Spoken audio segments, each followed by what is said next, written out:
birthday to you. Happy birthday to you. Happy birthday, dear Benjamin. Happy birthday to you. Benjamin was the first hug, the first time I held him, love at first sight.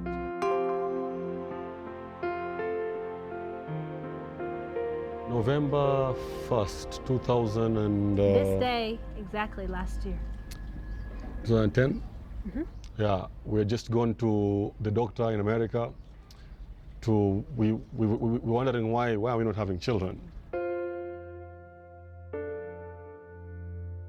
So we, needless to say, it was very dark time for us, but especially for me. I remember just really praying and crying out to God and just saying, okay, God, well, please help us get through this really dark, this low time for us. And I remember even saying specifically, okay, God, if even today, right now, there's some child out there that's being born, that's being abandoned, that's out there that needs a mom and dad, you're gonna have to bring him or her to us.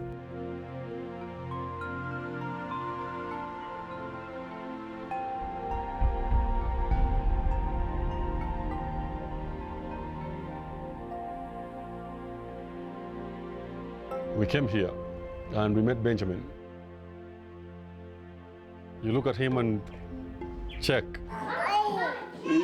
And then they gave us the medical reports and all the paperwork, the police report, and there it is. November 1st. That's the day that they found him. And they said that was the day that he was born. And I said, babe, what were we doing November 1st last year? And he was like, we started thinking, and I was like, I think that's the same week that we were in Raleigh. And I think we went to see that particular doctor. And so I was like, let me go look in my journal. And I opened that journal and I remember just looking at it and I just started weeping. Because I was like, oh my gosh. You know, Lord, this whole time, this whole dark year that we've had, you know, you had a plan and you really did. That same day of all days, you know, was the same day that Benjamin was being born and he was being thrown away. And you saved him just for us.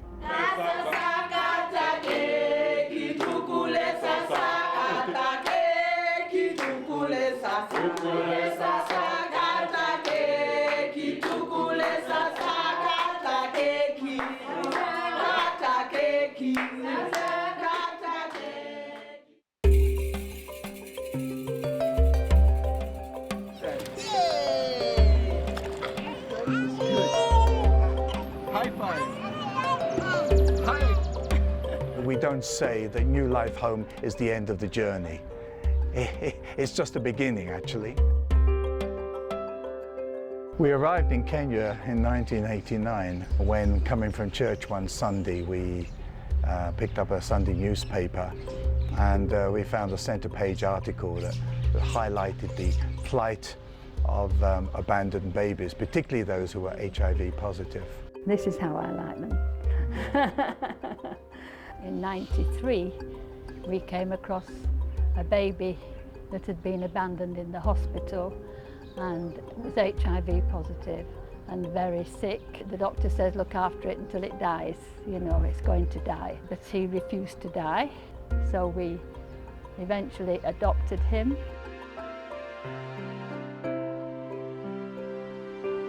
Oh, why are you crying? So that's why we decided we would start a home, thinking it would be a hospice, but at least they would be loved and cared for until they died and not just die being unloved. These are the children that the Lord has made. We will rejoice and be glad with them. These are the children that the Lord has made. We are the people that the Lord has made,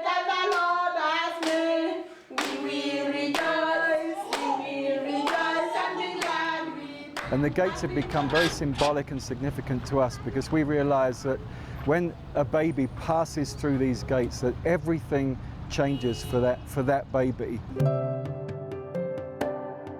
Before they come through these gates, they're facing almost certain death in most cases, but the moment they come through these gates, life is as good as assured for them. It's just the crossing of the threshold, everything changes. This is the newest baby. We've had him just over a week, and he was abandoned outside and brought by the police. And he's done very well now. He's very cute, isn't he? And when these babies come, you can see death written on their faces, disappointment, fright. They're so young, they've no bonding with anybody. A couple of days later, with just love and hugs and kisses and feeding and taking care of them and eye contact, you can see life just like a light bulb just switched on suddenly.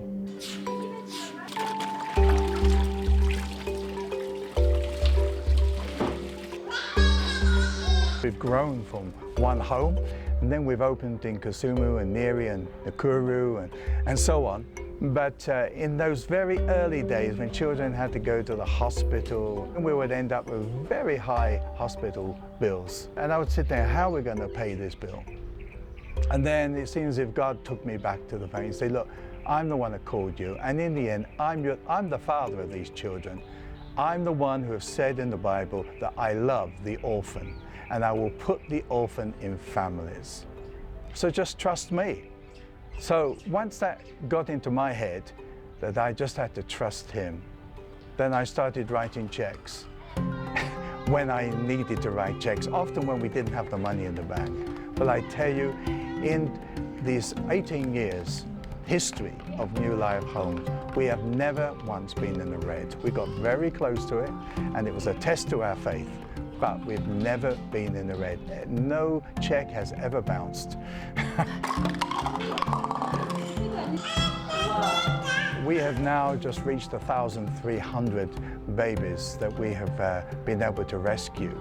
You know, when we started, we had about 1% adoptions, and about 1% of that 1% were Kenyans. Now, we're getting about 80% adoptions, and about 80% of that 80% are Kenyans. But there are a few, it's a significant number, but overall it's a few proportionately that haven't been adopted. And for those children, in some cases they go to other homes that we know and trust, but we also have our own family homes where we care for about 35 slightly older children.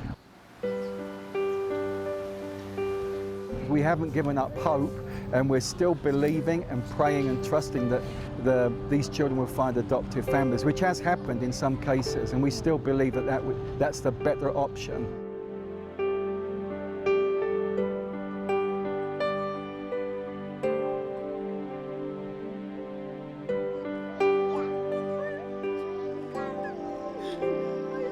My two little sons, King Solomon and Dr. Luki.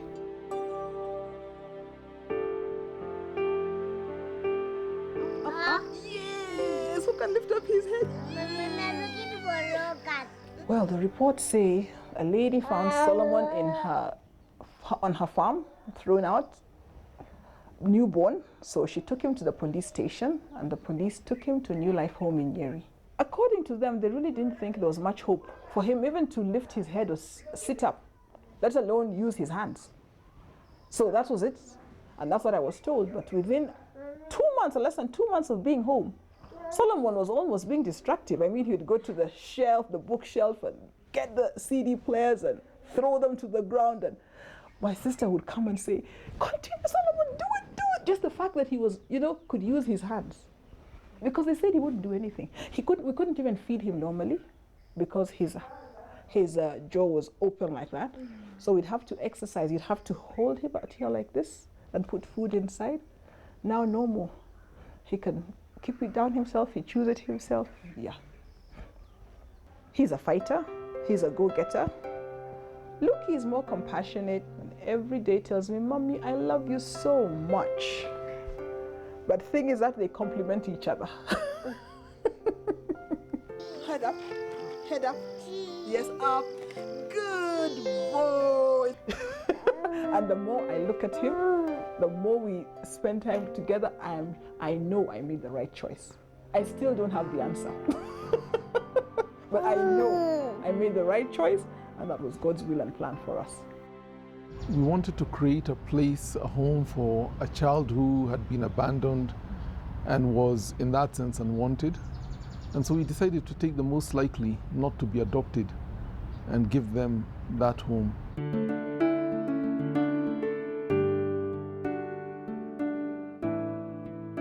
The home did tell us that she was the one child in the home who did not like being in the home.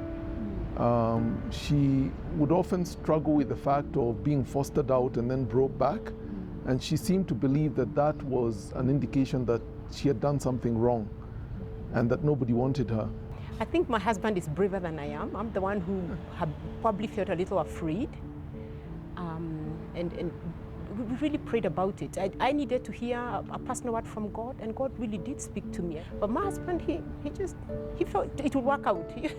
But he's the braver of the two of us. For us in Africa, the crisis of HIV and AIDS and all the orphan children is an opportunity to reclaim a lost generation. I think if anybody should adopt children, it should be Christians. Because at the end of the day, we have all been adopted into the family of God. When I walked right in here, it just felt, I was meant to be here.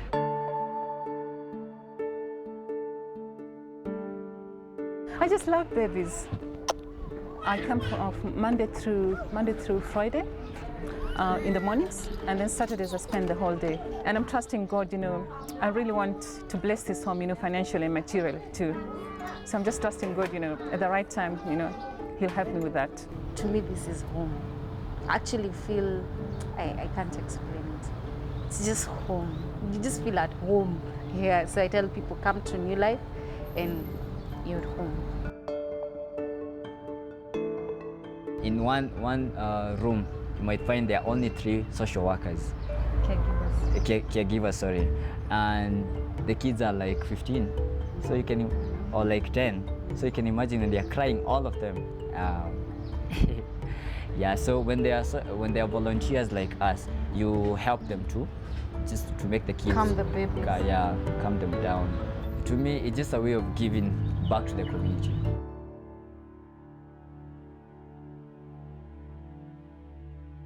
You can see the pictures of how the maggot was eating the.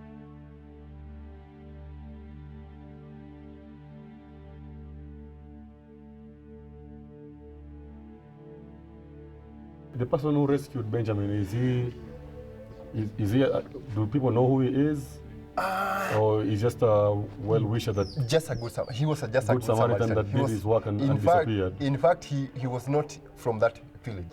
This is where the toilet where Benjamin was found. It was a structure, but now they have filled it up. So this hole, it went 18 feet down. 18 feet down, yes. Okay.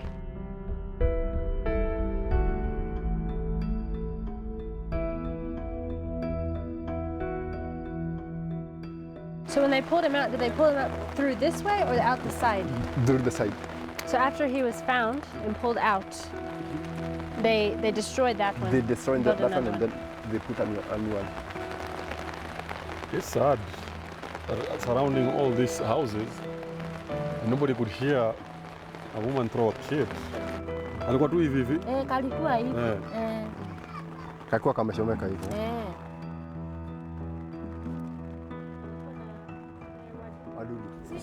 She said that she was shocked that pretty much they thought they would take away this baby and the baby would be dead. And so when we showed her the picture of what he looks like now, you could see just the shock, but yet the happiness and the joy, in her face.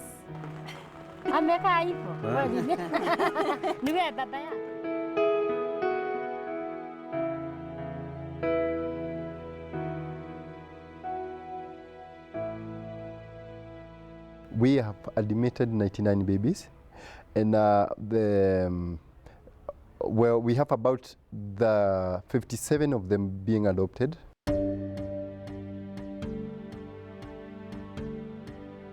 So his English is still good, but not his Kiswahili. Okay.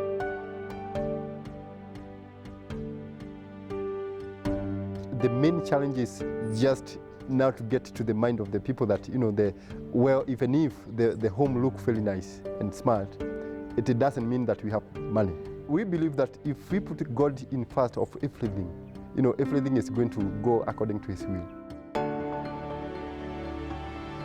November 1st last year, this kid was born, and you know what happened, and abandoned. But God brought him to new life, and eventually to us, and we thank God for that. There are many people out there that they want to adopt so badly, but is this cloud of doubt hovering over their heads, thinking, how can I love a child that did not come out of me? Man, I'm a testimony. I had the same doubt, and it can happen. It has happened. It has happened to me. You know, it is possible. God is good all the time. God is good. Yeah.